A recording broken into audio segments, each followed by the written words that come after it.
Like all sports, snooker is defined by its memorable finals. When history tapes are played, you will see reels from the sport's biggest climaxes. So in this video, I have decided to select 3 of my personal favourite finals that I have watched in this game that we all love so much. Now, a quick disclaimer before we get going. Despite my back being in constant pain and my inability to drink alcohol anymore without waking up with a blinding headache, I am still a relatively young man, so I wasn't alive during the Black Ball finale back in '85, nor was I around for Jimmy White's Miss Black in '94, so even though these are no doubt 2 of the finest finals this sport has ever seen, they don't make it into this video as they happened just before my time. Instead, I'll be showing 3 finals that I personally enjoyed the most during my time watching the sport. And we start by going back over a decade, if you can believe it, which makes me feel incredibly old, to the 2014 World Championship and a final which really did feel like such a cultural moment for the sport between Ronnie O'Sullivan and Mark Selby. Now, the 2010s was really when the rivalry between this pair was at its absolute peak. They had played each other in multiple Masters finals, but this was the first time that they would meet in the showpiece event.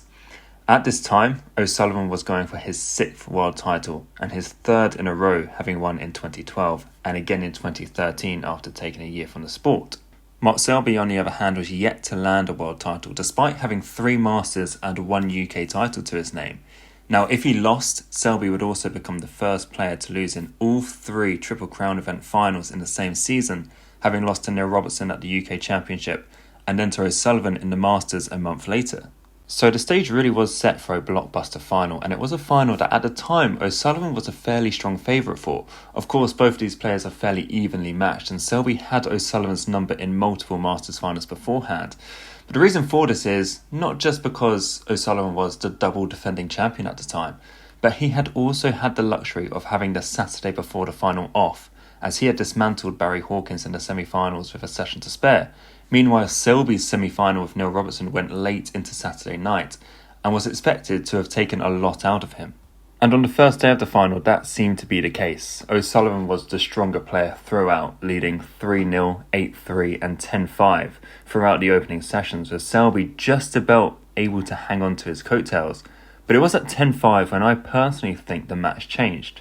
When looking back at the final, most people will point to this miss pink by O'Sullivan as the turning point, and yes, this shot is shockingly bad, but in the context of the match, it meant he was 12-11 down going into the final session, rather than 12-11 ahead, which isn't a huge difference. But instead, I look at this moment to be the turning point. O'Sullivan is 10-5 up with 2 frames left in the second session to build a possibly unassailable lead going into the second day, and having been pretty ruthless amongst the balls up until this point, missing this black with the chance to go 11-5 up was massive. Instead, Selby comes back to win the last 2 frames to stick within touching distance at 10-7 behind, which was a pretty decent result for him, having been dominated for most of the day. And then after having the night to freshen up, it was Selby who came out completely re-energised in day 2, and he dominated the day.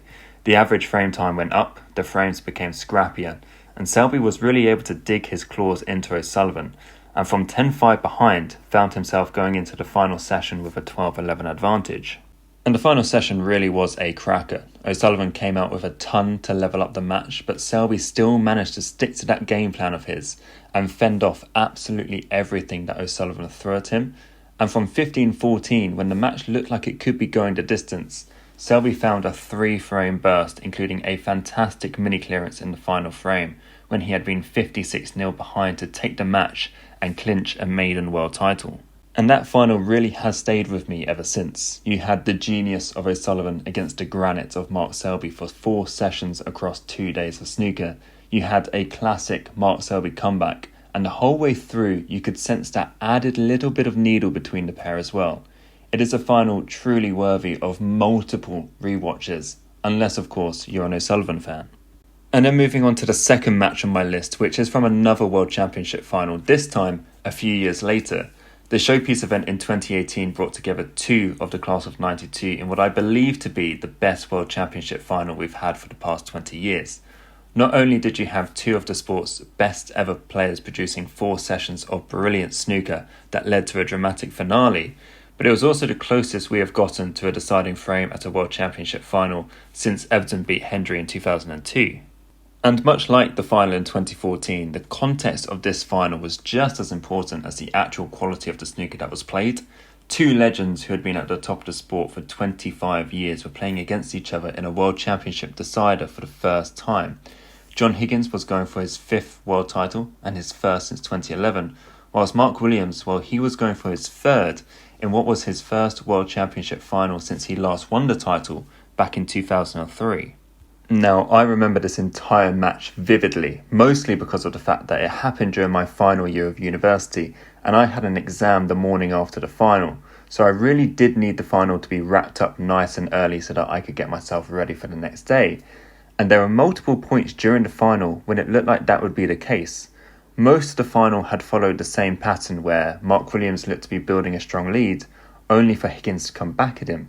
But towards the end of the 3rd session, Williams found himself 14-7 ahead, which turned into a 15-10 lead going into the final session. So surely I'd be getting my early night, right? Well, no, because John Higgins showcased yet again what a fighter he is, taking all 5 of the opening frames in the final session to level the match at 15-all. And as you can imagine, I could not have given less of a damn about my upcoming exams if I tried. I was firmly sat on my sofa, gripped by the excitement and the tension provided by these two legends of the sport. And at this point, you would be forgiven for beginning to write off Mark Williams. Not only had he lost such a commanding position in the final, but Higgins had also produced a couple of classic counter clearances during that burst as well, and you were stuck wondering where the Welshman's next frame was coming from. But then, out of nowhere, Mark dominated the next 2 frames, including making a century break to go within touching distance of the winning line. And in the next frame, he was 64-0 ahead, on a break of 63, looking destined to seal the title when he missed match ball pink, allowing John Higgins, not for the first time in the match, and certainly not for the first time in his career, to step up and produce a quite frankly stunning counter clearance to steal the frame by a couple of points and prolong the match even further. And so again you begin asking, can Williams recover from yet another setback? Well, you bet he can. As if the last frame didn't happen, Williams got in amongst the balls with an unbelievable pop to the middle pocket and made no mistake with frame ball this time around, making a break of 69 before eventually getting over the line to win. Like I say, probably the best final in recent years and one of the best World Championship finals of all time in my opinion. And then we move to the 3rd final on my list, which will come as no surprise to regular viewers of my channel, as it involves none other than that beautiful blondie from Australia in Neil Robertson. However, this time around, it's not a world final that I'm talking about. Instead, this classic against Judd Trump happened at the Champion of Champions 6 years ago, in a final which quite literally had it all. Just like he is today, Judd was comfortably the best player in the world at this point. He was the reigning Masters champion, the reigning world champion, and the current world number 1, and quite frankly deserved the title of being the Champion of Champions too. Robertson, on the other hand, was returning from a bit of a slump in form and looking to win this title for the 2nd time. And these men went on to produce arguably one of the best of 19 finals the sport has seen. It was a break-building masterclass, as between them they made 8 century breaks and 4 more breaks above 80 in the contest. It had been nip and tuck the entire way through, with neither player ever able to pull away from the other. But amongst all the break-building brilliance, it was the final 3 frames which really cemented this final as an all-time classic.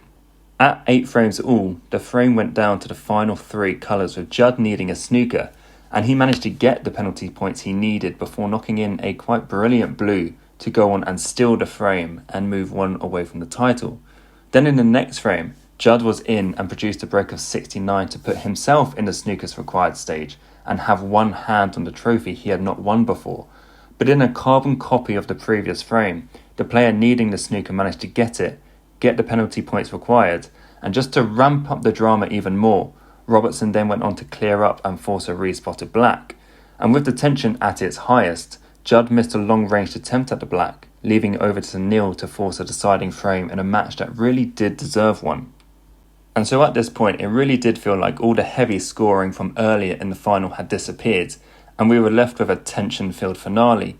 So you expected the decider to follow a similar pattern as the previous 2 frames, but clearly uplifted by the way he managed to clinch victory from the jaws of defeat, Robertson went on to make a 137 total clearance, the highest break of the final, to seal a mightily impressive win in one of the most extraordinary finishes to a final ever seen. The pair will probably always be better known for their UK Championship final a year later, which also went the distance and also had a dramatic conclusion as well. But in terms of a match having the perfect combination of break building and tension, you will struggle to find many better than this one. And of course it helps that Neil won as well. And there we have it, those are some of my favourite finals that I've personally watched in this sport of ours.